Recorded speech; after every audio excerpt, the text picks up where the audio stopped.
কালকে আমি গেম খেলতে খেলতে হঠাৎ করে ছোট্ট একটা সারপ্রাইজ পাই। কিরে কিরে গ্লাইডার, মানে গেমের ভিতরে আমাদের পুরনো ইমোশন গ্লাইডার ব্যাগ দিছে। বিয়ার র্যাঙ্ক খেলতেছি আমি এই জায়গায়, এবং সেইটাও আবার বিয়ার র্যাঙ্কের ভিতরে। যদিও বা এটা আমি প্রথমবার দেখে মনে করতেছিলাম এটা একটা গ্লিচ, কিন্তু পরবর্তীতে যখন আমি এটা দিয়ে উড়ার চেষ্টা করি তখন দেখি যে সত্যিই আমাদের গেমের ভিতরে এই গ্লাইডারটা ব্যাগ দিছে। তাই আমি এখানে উঠতেছিলাম এবং পুরোনো দিনের স্মৃতিগুলো মনে করতেছিলাম। এই এনিমি, মারিস না। না, এই সময় এনিমিগুলোর আসা একদমই উচিত হয় না।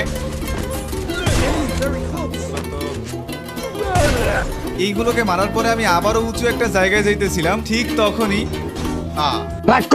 যাই হোক, আগে তো আমরা এই জায়গা থেকে গ্লাইডার ইউজ করে ফ্যাক্টরি ছাদের উপরে যাইতে পারতাম। তো এইটাই আমি এখন আবার ট্রাই করতেছিলাম যে এটা দিয়ে আসলে কি এখন ফ্যাক্টরি ছাদের উপরে যাওয়া যায় কিনা। কিন্তু প্রথমবার ট্রাই করে আমি এখানে ফ্যাক্টরি ছাদের উপরে উঠতে পারিনি। তাই আমি আবারও একটা ম্যাচ স্টার্ট করে এখানে চলে আসি, এবং এবার আমি আরো একটু উঁচু জায়গা থেকে লাফ দিয়ে ফ্যাক্টরি ছাদের উপরে যাওয়ার চেষ্টা করতেছিলাম। কিন্তু আমি এইখান দিয়ে অনেকবার চেষ্টা করার পরেও ফ্যাক্টরি ছাদের উপরে উঠতে পারিনি। তবে তোমরা যদি কেউ এই গ্লাইডার ব্যবহার করে ফ্যাক্টরি ছাদের উপরে যেয়ে থাকো তাহলে সেইটা অবশ্যই কমেন্ট করে জানিয়ে দিও।